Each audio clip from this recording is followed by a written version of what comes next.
Hi, I'm Keith Allen, and I play Murphy on Z Nation, and I listen to One Up Gaming Podcast. Hello, Andy. This is Colin. I won't be able to get in tonight. I'm sweating like a pig. I'm sweating like a pig. I'm sweating. Hi, still David, still One Up Gaming, still episode 393 of the One Up Gaming Podcast. So this is the games being played this week. As always, sponsored by Games Inspired Music. Please Google the Games Inspired Music. Buy it, rent it, stream it.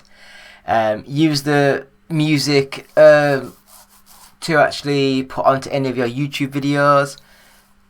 It just helps us, and we will give 20% of each sale to the Child's Play charity.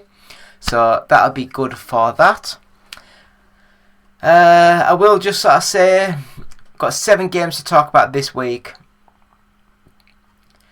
So without further stalling, first game, Skelethrone The Prey.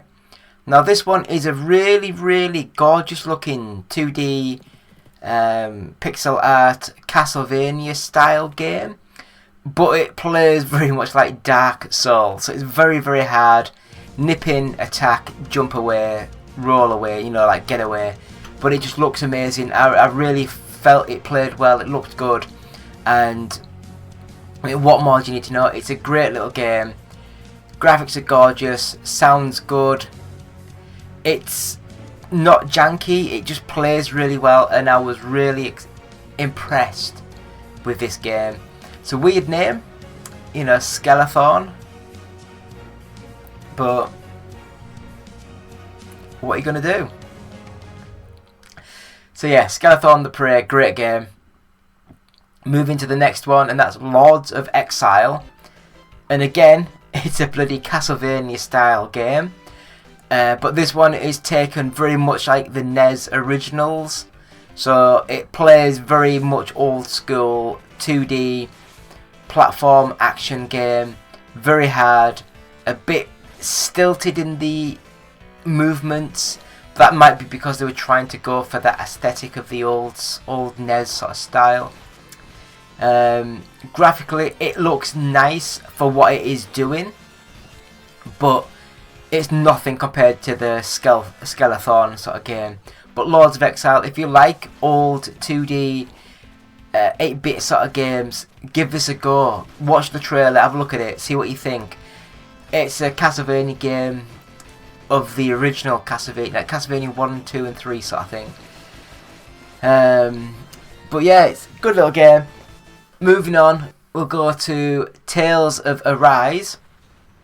And now this one is gorgeous, absolutely stunning, like manga, anime sort of style, graphics, gorgeous, colourful, bright, it just pops on the screen, and it's a JRPG, so story, little bit of movement, little bit of action, story, that type of thing.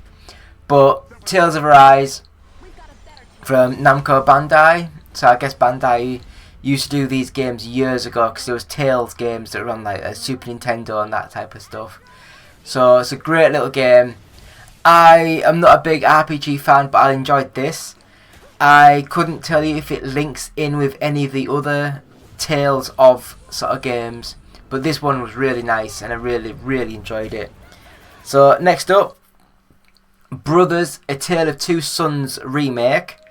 Now I would have a guess that this one is just the developers testing the Unreal Engine 5 sort of like technology with their gaming prowess, have the original game and just redo the graphics engine and redo the physics engine, that type of thing in Unreal Engine 5. It plays almost identically. It's got a lot more pulled back, really, like not pulled back, like proper zoomed in close-ups as the characters are interacting, because the graphics are that good. They look amazing. I loved Brothers: A Tale of Two Sons. I won't go into spoilers, but it emotionally moved me back in 2013 when it came out. When it originally came out, it was Really, really good. So if you haven't played the game before, give it a go. It's gorgeous. It plays well. It's got amazing storytelling in this game. It is so good. It's also got included the 2-player co-op sort of mode that was exclusive on the Switch for a while. But yeah. So the next game that we played was Violet Wisteria. Wisteria, I'd go with that one. And it's very much like a 16-bit 2D platformer with run and gun elements, with spells and casts and stuff, and you shoot across the screen. Bloody hard. It's one of those games where you have to go so far, die, go so far, get past it, die, go along, get past, and just keep going and keep going. Graphically, it's not the best. It's very janky. I believe it's from it's Japanese, so I think it's from a Japanese developer. It does play very much like a when you sort of say like a janky, a little bit stiff, stilted sort of movements that the old 16-bit games were known for. So again, I don't know if the developers were purposely doing that, or if the game itself is just a little bit too much for the developers. But I had fun with it. It was quite a nice little game. But yeah, Violet Wisteria, 2D platformer with puzzly bits in, and it was alright. It was alright. Nothing magical. So down to the final 2 games now, and these 2 were amazing. I loved these. So there was a free trial weekend for Mortal Kombat 1. So I downloaded it. 170 odd gigabytes of data. Jesus fuck! I was shocked at how much gigabyteage that was. But it's... What can you say? There's no point saying anything, is there? Everyone knows this.